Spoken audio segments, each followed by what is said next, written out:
ബഹുമാന്യനായ മുസ്ലിം ലീഗിന്റെ പാണക്കാട് സാദിഖ് അലി തങ്ങള് ഇന്ന് നമുക്ക് കാണാൻ സാധിക്കുക, അദ്ദേഹം അരമനകള് കത്തോലിക്ക സഭയുടെ അരമനകള് കയറി ഇറങ്ങുകയാണ്.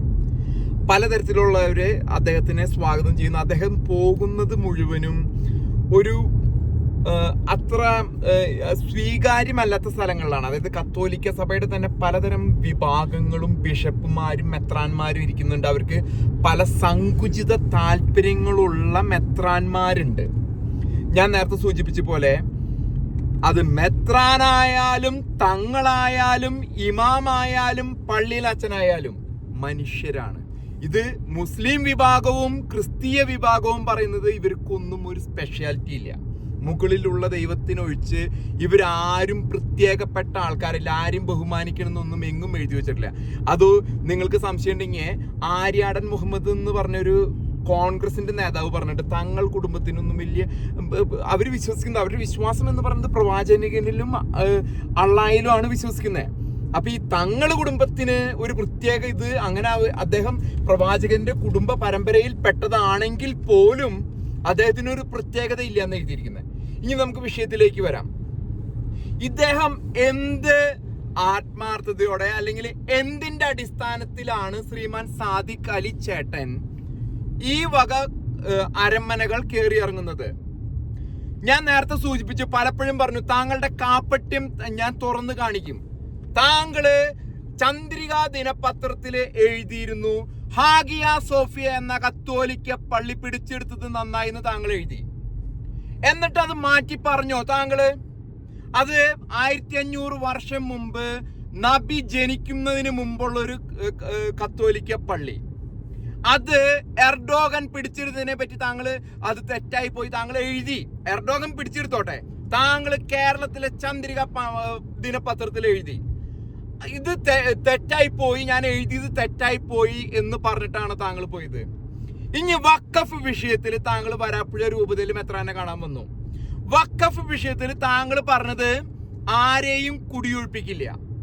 എന്റെ തങ്ങളെ ഞങ്ങൾ കുടിയൊഴിപ്പിക്കും. അറിയോ താങ്കൾ ആരാ പറയാൻ? വല്ലോന്റെ ഭൂമി ഇന്ത്യൻ സർക്കാരിൽ രജിസ്റ്റർ ചെയ്ത്, ഇന്ത്യൻ ഭരണഘടന പ്രകാരം രജിസ്റ്റർ ചെയ്ത് ഫറൂഖ് കോളേജിൽ നിന്ന് വാങ്ങിയ ഭൂമി കുടിയൊഴിപ്പിക്കില്ല എന്ന് പറയാൻ താങ്കൾ ആരാടോ? താങ്കൾക്ക് എന്താ അവകാശമുള്ളേ?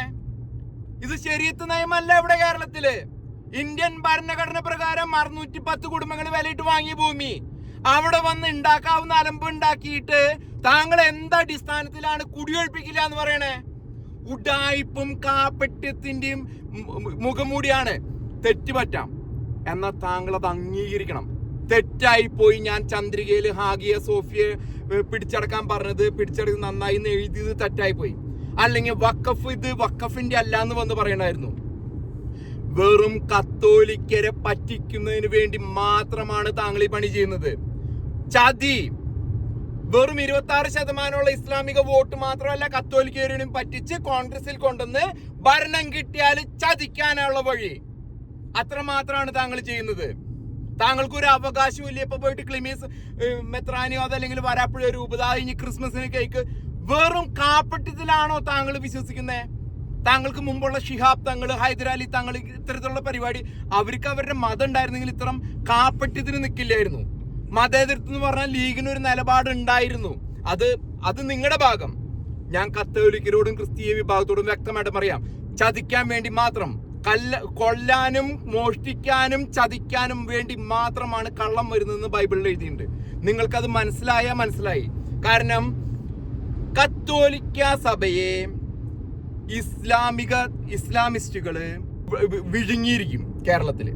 അത് ലോകം മുഴുവനും നമ്മൾ കണ്ടിട്ടുള്ളതാണ്. ഇന്ന് യൂറോപ്പിൽ എടുത്തോളൂ, അതല്ലെങ്കിൽ മധ്യപൂർവേഷ്യയിൽ എടുത്തോളൂ, ചതി മാത്രമാണ്. അതല്ലെങ്കിൽ വ്യക്തമായിട്ട് ഒരാൾ പറയണം. അത്ര പോലും മാന്യതയും സത്യസന്ധതയും ഇല്ലാതെയാണ് ഇദ്ദേഹം ഇത്തരത്തിലുള്ള പരിപാടികൾക്ക് അരമനകൾ കയറി ഇറങ്ങുന്നത്. ഇതിന് കൂട്ടുനിൽക്കുന്ന മെത്രാന്മാരും ഈ ചതിയുടെ വിഭാഗത്തിൽപ്പെട്ടതാണ്. ഈ ചതിയന്മാരുടെ കൂട്ടത്തിൽപ്പെട്ടതാണ് ഈ മെത്രാന്മാരും ഈ അച്ഛന്മാരും. ഇത് മതേതരത്വം സ്നേഹം എന്നും പറഞ്ഞു നടക്കുന്നത്. കാരണം ഇതില് ആത്മീയമായിട്ടൊരു ബന്ധമില്ല. ആത്മീയമായിട്ട് ബന്ധമുണ്ടെങ്കിൽ അവര് പറയുന്ന ഈസാ നബിയും യേശു ക്രിസ്തുവും ഒന്നാണെങ്കിൽ ഇതില് ബന്ധമില്ല. അവര് പറയുന്നത് അവരുടെ ഈസാ നബി കുരിശിൽ തറയ്ക്കപ്പെട്ട് പുനരുദ്ധാനം ചെയ്തിട്ടില്ല. അതിലേക്ക് ക്രിസ്തീയ വിഭാഗം വിശ്വസിക്കണം എന്നാണ് ഇവരുടെ ആഗ്രഹം. അതല്ല, അവര് പറയാണ് നിങ്ങളുടെ വിശ്വാസം യേശു ക്രിസ്തു കുരിശിൽ തറയ്ക്കപ്പെട്ടു പുനരുദ്ധാനം ചെയ്തു എന്ന് അവര് പറയുകയാണെങ്കിൽ അവരുടെ കൂടെ കൂടാം. ഇതല്ല അവര് പറയുന്നേ.